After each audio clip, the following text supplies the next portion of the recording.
Right, hazvina kumira zvakanaka. Ndadzoka zvekare ndine nyaya panapa iri kunetsa iko zvinezvi. Nyaya yekwaChief Hwenje. Muri yeZimbabwe togara takazvitaura, vanhu vanotoona kunge pamwe isusu tinenge tichiherereka, tinenge tichidhomoka. Now Chief Hwenje ari kunzi akarohwa necancer. And we all know that cancer yaya inonzi inotedza inorwa nemublood yaya inonzi cancer futi inogona kuzokonzeresa mamwe macancers akasiyana siyana.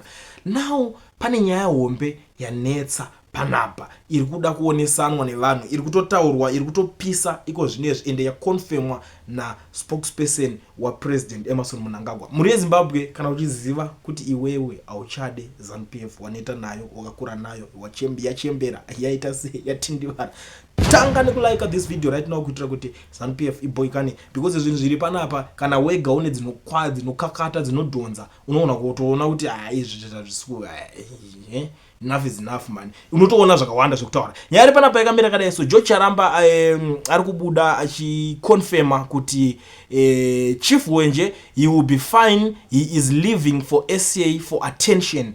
Chief Hwenje ari kuenda kunorapwa cancer yake kuSouth Africa, ari kutobuda muZimbabwe kuti aende kunorapwa kuSouth Africa. Vanhu vanga rutaura kune vamwe vanozvita varakashi vafambisi vemashoko nyaya dzematongerwo enyika vachisimbisa ruling party, tingati vagadziri vadzo propaganda kana kuti vabiki vepropaganda ndo vanga vabuda vachitaura kuti zvoni nyaya yakapanapa yekuti Chief Hwenje dai apora Chief Hwenje, if you remember, achibuda achimba masongo ake hopuwero kudidididididi masongo zvake zvanenge achiimba, mimi munenge muchida kuonekwa nevanhu vekunzi ameno masongo akaibudisa achiimba ekumoka.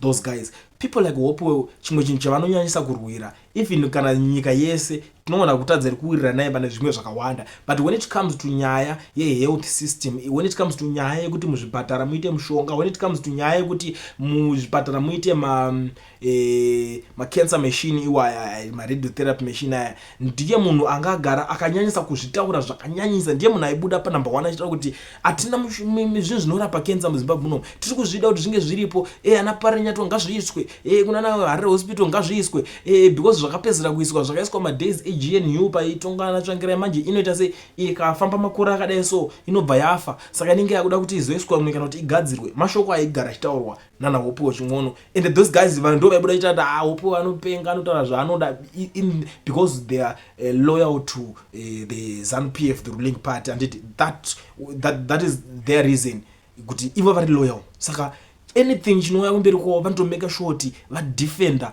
zvese nemoyo wese. But now zvakuchimakisa manje pakuti imagine kuti someone anonge achifollowa same political party ari kumasero asina that name like Hwenje, asina that reputation, asina kana anything chayanga chizikana, ari a follower agara kana komakore achingotera same people iwayo, and anobatsirika sei, and vangani vakafollowa the same party vakatobatwa necancer vasina kuwana that privilege yekunzi takukukwidza kukuendesa kuti unorapwa South Africa, because as of now tikada kutarisa vanhu vakawanda, these guys they have money. Uyu akatobva kutengerwa mota naChivayo, it's a big recognition, akatorecognizwa, anotozikanwa kuti aiwa munhu akaimba mai wedding ngayo kunoku nimutengere chakati, munhu akadai dede, all those things, zvinhu zvekuti anenge achita se anozikanwa kudhara, but saka hapana pavanozomusiya achifa. What more voters, the real voters? Are you guys telling me kuti nekuwanda kwavanenge vakaita chikwidzwa mabhazi kana vakarohwa necancer vachakwidzwa vaise mabhazi futi vachiendeswa kuSouth Africa kuno? Ndo zvazvine zvichireva here? What more about vanhu vese vemuZimbabwe kana vakarwara vachawana privilege yekukwidzwawo here kuti vaende kunorapwa that type of cancer in South Africa? Because something like this chinofanira kunge chichiitwa munyika yekwenyu yamunenge muchitogara iwo, ndokunofanira kunge kuchiitwa zvinhu zvakaita sezvizvi. But I don't know, it's up to you guys kuti munenge muchionawo sei nyaya, but ndiri kuonawo vamwe maZimbabweans vamwe venyu panapa vari kubuda vari kupopota pamusoro penyaya iyoyi. Mumwe ari kuti is learning the hard way, ngabvunze vana tongogara kuti hazvibhadhari zvakatoita izvozvo hakuna zvakadaro. Unorapwa kupi? Taifanira kunge tichirapwa kuno kuma government hospitals edu tichitorapwa mahara zvinhu zvakadai sozvo. Umwe ari kuti what about the ordinary men who can't afford the 270 passport bus fare to go to SA? Kutongofa here varume asi government musadaro. What about the uzumba maramba pfungwe loyal voter? The loyal voters ivo vekumasero vacho uko anodi the same thing janani votaura chikutotaurwa nevamwe vanhu muZimbabwe right now. Itorimo word in the street hazvina 35 seconds zvabva kutaura. Ini nditato amene ndani maseconds mangandabva zvitaura hazvina 35 seconds izvi live zvitotaurika izvezvo word in the street.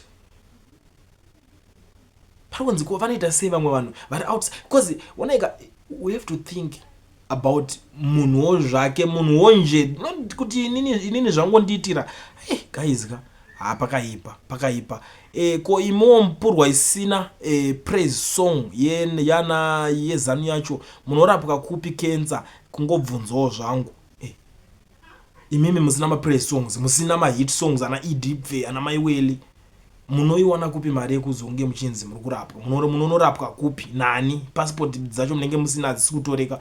What are you going to do? Mwari kuti dununu SA what about parinyatwa hospital ZANU-PF destroyed everything dai vatomudzosa kumusha aimba kuti anyatso support chezvo komanaka right. Umwe ndofunga munomboti makangwara mega makatarisa situation iri muzimu munozviseka kuti apa tazonyanya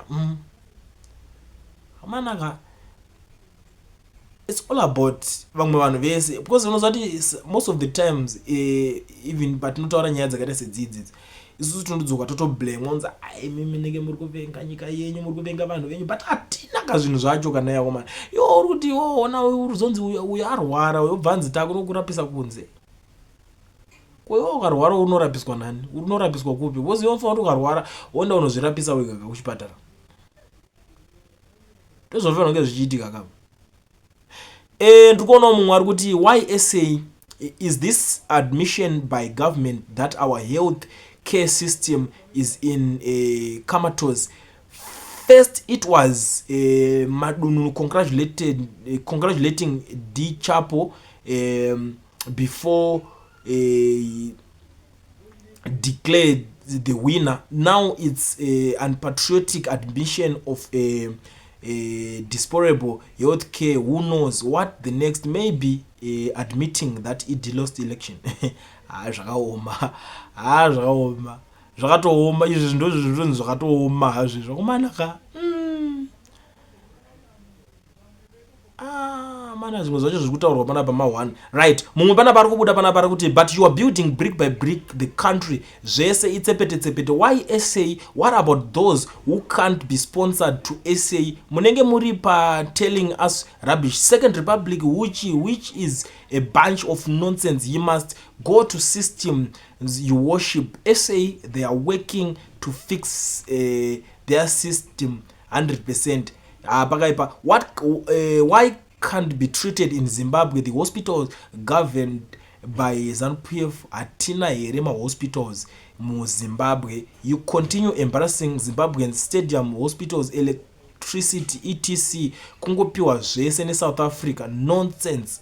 Vanhu vakatsamwa kumana aiwa zvinakidze. Why SA and not parinyatwa? You destroy everything in this country cause you can go to SA for medication. How about the poor in rural areas? Vanhu imimika muri varo ichaivo ndozvikutaura nemaZimbabweans.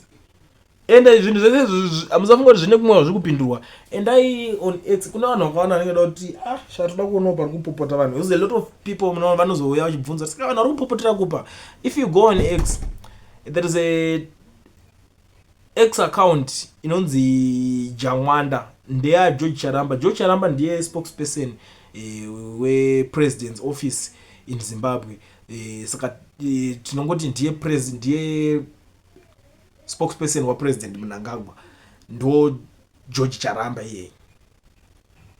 Go there, go on X unonyora kuti Jamwanda. Waenda panzi Jamwanda unoenda pama maposti zake unotoona akatoshare achipindura someone angabvunza kuti saka Hwenje achaitwa sei ichichi ndopa atoconfirma kuti Hwenje ari kuenda kunorapwa kuSouth Africa. Isu hatingotaura zvinhu zvesipo katitotaura zvinhu zviripo paground zvikutoitika, and I think ndatoisa pascreen kudhara matomboona the account yacho matauriro acho azvaitwa. Ndo nyaya iripo, ndo update iripo, vafunga kumuendesa kunomurapisa kuSouth Africa. I don't know about imimi kuti muchanorapiswawo kupi kana muchinge mazorwara nesame chirwere ichocho. Yatonyaya kuti tofanira kuti titombogara pasi tibvunzane. We are not saying kuti ngaasaende kunorapwa, because at the end of the day tinoda kuti munhu wese ange achirapika, munhu wese ange ari mutano, munhu wese ange ari mupenyu achiona health in time. Munhu wese anodeserve kurarama ari health. So please musazoti isusu pamwe vanhu vese vari kuwisha kuti munhu ngaange achiningirira, but it's something inotori a wake up call to the government. Government ndo iri kubvunzwa kuti what are you guys saying, what are you trying to say, what are you trying to do kana zvinhu zvakadai so.